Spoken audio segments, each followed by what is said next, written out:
Bem-vindo ao Momento Arbitragem. No programa de hoje nós vamos falar sobre um tema novo, muito interessante, uma atividade experimental que está sendo realizada em São Paulo, a Justiça Expressa.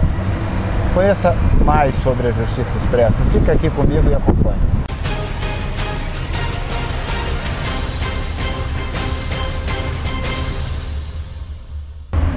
Começa agora o Momento Arbitragem. Muito obrigado por sua audiência. Eu sou Asdrubal Júnior. No programa de hoje vamos falar sobre uma novidade, uma atividade experimental realizada em São Paulo pelo Poder Judiciário chamado Justiça Expressa. Quer saber mais sobre Justiça Expressa? Me acompanhe aqui. Eu tenho uma entrevistada muito especial que vai contar tudo pra gente sobre Justiça Expressa e sobre sua larga experiência na advocacia não adversarial e na sua atuação como mediadora nos centros judiciários de solução de conflito.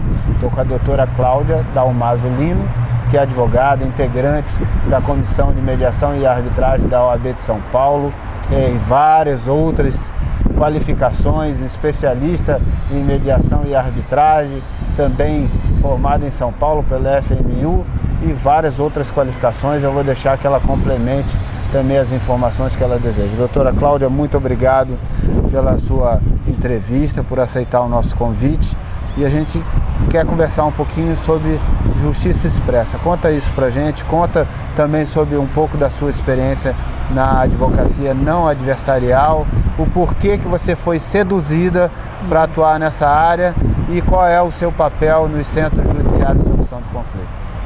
Então, na verdade, eu agradeço essa oportunidade de estar aqui conversando nesse bate-papo. E há 4 anos eu estou nessa iniciativa, me apaixonei pelos métodos não adversariais de solução de conflitos, pela cultura do diálogo, pela cultura do encontro, da inclusão social, há 4 anos atrás. Então, 4 anos atrás eu já comecei essa caminhada, primeiro ESA, depois IMAB e GV, e fui indo, Escola Superior do MP, mediação penal também, queria ver como que é a experiência, como ser feita uma mediação penal, e comecei na São Judas Tadeu também, com a mediação voluntária, familiar, que é mais casos de família que acontece lá junto com o Adolfo Braga Neto, desde julho de 2010. E fomos, a mediação privada no meu escritório, que tem um espaço, a advocacia, eu sou advogada há 27 anos. Só que eu sempre fui uma advogada assim, que fazia muita advocacia preventiva, consensual, sempre gostei disso. E há 4 anos atrás, quando eu comecei a estudar mediação, a arbitragem, aí eu fiquei encantada, falei, não, é isso mesmo. E entrei aí você também... desenvolveu no seu escritório um espaço para mediação. O meu escritório é de gestão de conflitos. Então, é um espaço favorável para a gestão de conflitos. Então, quando o cliente chega no escritório, eu tenho a escuta ativa, que é uma ferramenta da mediação, para poder ver qual é o método mais adequado para aquele caso. E aí, com a minha vivência, eu já vou poder falar para o cliente que se é uma advocacia preventiva, se é uma advocacia colaborativa, com práticas colaborativas, precisando de outros profissionais envolvidos, psicólogos, contadores e demais, né? Ou não, ou se é mediação privada, se é caso de arbitragem, colocar no contrato a cláusula, indicando a Câmara, explicando também. Então, e se é o caso de Justiça Expressa, que é o nosso tema de hoje, que é inovador. Ótimo. Eu fui convidada para o Sejusc e o Centro Judiciário de Solução de Conflito e Cidadania de São Paulo, no Barra Funda, do Poder Judiciário, criado por força da Resolução 125 do CNJ, isso, né? de 29 de dezembro de 2010, né? Certo. E foi criada na Barra Funda, o Sejusc, o responsável, o Dr. Ricardo, Ele é juiz também da 12ª Vara de Família. E ele é que implantou a Justiça Expressa? Não, e ele que implantou a Justiça Expressa. Então conta pra gente, que tá começou todo mundo querendo agora, saber o que é a Justiça Expressa. Começou agora, então só teve assim poucos casos, né, de Justiça Expressa, 2 ou 3 casos só, e eu estou começando com eles, né? E o que acontece? Quando na triagem verifica-se que o caso já está resolvido, então um casal que já está separado há muito tempo, já está com outra família há muito tempo, cada um constituindo nova família, que é um caso relativamente recorrente.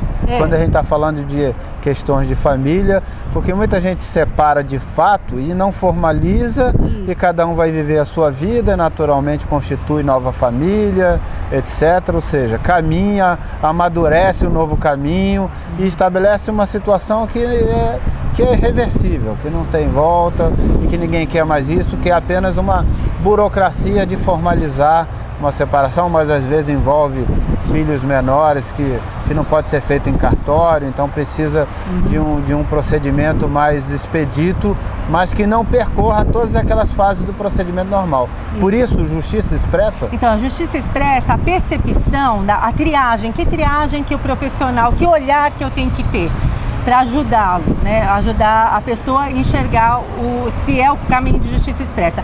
Não pode haver mágoas, ressentimentos, aflições, mal-estar, maus entendidos, ruídos de comunicação, nada disso. Se tiver qualquer dessas situações, necessidades não supridas, expectativa não suprida, interesse ainda que não tá bem resolvido. As feridas ainda não cicatrizaram. Isso. Aí se as feridas não cicatrizaram, precisa de percorrer o caminho normal. Não é Justiça Expressa, porque tem vários caminhos. A Justiça Expressa é um caminho.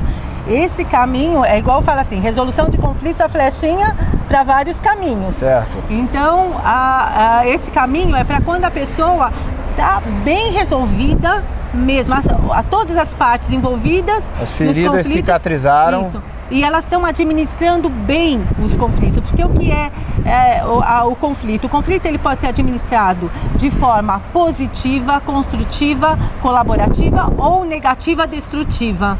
Né? Então, a pessoa, para a Justiça Expressa, tem que estar administrando.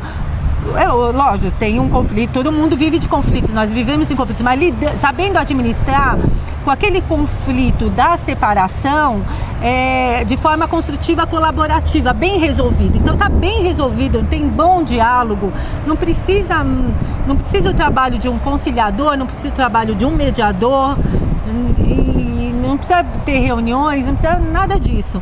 Então essa Justiça Expressa, eles passam conversa, faz a reunião normal, conversa tudo que tem que ser conversado para sentir em 2 horas, demora 2 horas um encontro desse, para você sentir, para ter a certeza de que é o caso que é o caminho de Justiça Expressa. E aí, quando tem essa certeza, qual é o passo seguinte? Faz uma procuração adjudícia, os dois resolvem me nomear, por exemplo, como advogada. Isso sem custo? Sem custo certo, nenhum. É pro bono? É, pro bono. Sem certo. Custo nenhum, faz uma procuração para mim como advogada,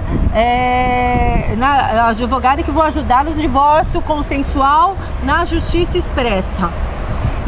Só que eles vão reconhecer firma nesse caso não precisa, geralmente a procuração adjudícia não precisa reconhecimento de firma, mas nesse caso o doutor Ricardo orientou para reconhecer firma. Apenas para dar mais segurança. Para segurança. Aí reconhece firma, eu marco uma audiência lá, é uma sala especial. Né? Às vezes é no 6º andar do Fórum Central, às vezes mas é no 7º andar. Mas quando fala marca a audiência, não entra no ritmo das pautas, não, nada tudo de expedito, pauta. Tudo imediato. Tudo imediato, né? É e-mail, eu troco e-mail com a responsável para ver qual é a data que eu vou levar as partes até o fórum, no 6º andar ou no 7º andar. Ela fala qual é a sala que está disponível. Naquele horário, naquele dia, levo as partes até o fórum. E levo também no pendrive já a petição do acordo, de acordo com interesses, necessidades de todos, bem resolvido, tudo só para formalizar uma situação de fato que já existe isso, há muito tempo. Aí nessa audiência vai estar presente o juiz? Não está ninguém presente. Ninguém presente. Não, só está a escrevente, né, que é responsável para cuidar da justiça expressa. Eu vou lá com o pendrive, faz o processo digital, na hora ela faz a minha petição, já vai como processo digital de justiça expressa e vai se tem menores vai para o promotor, se não tem menores não vai, só maiores capazes não vai para o promotor, já vai para o juiz, já a semana que vem pode vir com a sentença homologatória e sai no processo digital já a homologação do divórcio, está resolvido. Aí depois é só averbar, né? Então essa é uma atividade ainda piloto, experimental. É experimental só para casos de família, né? É uma atividade experimental. O Dr. Ricardo, juiz da Vara de Família Central e também no PMEC, que é o núcleo de permanente de mediação e conciliação. Né? Isso, ele é responsável pelo PMEC, responsável pelo SEJUSC, do Tribunal de Justiça de São Paulo, e agora começando com essa justiça expressa, né? E ele nem sabe que eu estou tendo essa entrevista sobre justiça expressa, né? Não sei se eu poderia estar falando, ele que criou a justiça expressa, não fui eu, mas você está acreditando a ele. Mas eu estou acreditando, a iniciativa dele, a iniciativa a ideia pioneira que ele está tendo. E eu não tive a oportunidade de avisá-lo que eu ia ter essa entrevista. Mas na verdade é claramente uma experiência no sentido de facilitar a vida do cidadão. Isso. Sobre uma situação já consolidada, segura de que é aquilo mesmo, que não tem... porque não tem propriamente lide, não tem conflito. É uma questão muito mais burocrática, homologatória, do que uma questão que dispensa análise, deliberação, que dispensa resolução de conflito. O conflito já não existe mais. O conflito é agora apenas, o nosso conflito não é entre a gente, é o conflito do papel de ter que formalizar uma questão para liberar os dois para a vida civil normal. É verdade, né? O último caso que eu fiz, justamente a pessoa tá querendo casar-se novamente e queria o divórcio para poder... Legal, bacana, então, essa questão da justiça expressa. Bom, agora, além desse trabalho de justiça expressa, você falou que no seu escritório você atende as pessoas e desenvolve essa gestão do conflito, essa análise de qual é o encaminhamento. E muitas vezes nessa análise você pode ser que entenda, e acredito que entenda muitas vezes, que é o caminho da mediação. Você atua também como mediador? Faço trabalho de mediação privada. Então, quando vê que é uma relação continuada, de vínculo continuado, onde existe mágoas, ressentimentos, necessidades, interesses, expectativas. E aí nessa atividade você é de família isso também? É de família, não, é família, empresarial. Empresarial, família, tá. Aí nessa atividade você tem conseguido sucesso no sentido de restaurar o relacionamento? Sim, restaurar o relacionamento.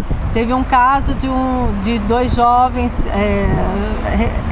casados há pouco tempo, com uma filhinha de meses. Eles estavam sem condições, sem se falar mesmo, numa briga assim que não tinha. Até na reunião tive que fazer cálculos com um com o outro para depois juntá-los.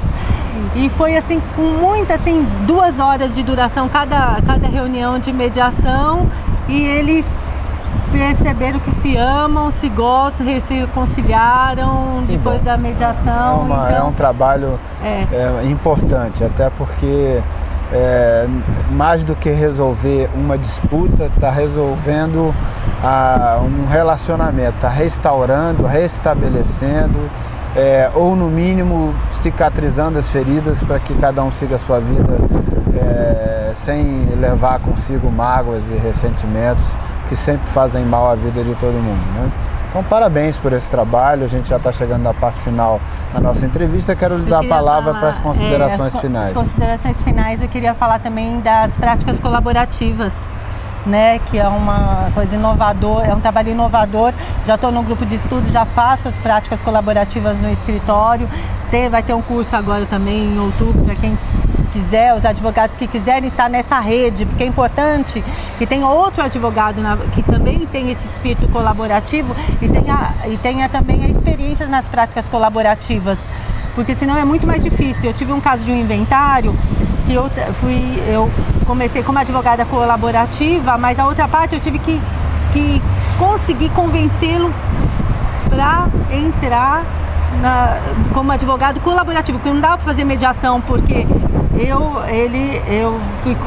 dava para fazer mediação se não tivesse o advogado, mas o advogado queria ser advogado beligerante, então foi bem difícil e eu tive que trabalhá-lo para ele entender, contagiá-lo para ele entender que seria um inventário. E nós já fiz mediação com inventário e já fiz práticas colaborativas em casos de inventário. Muito legal.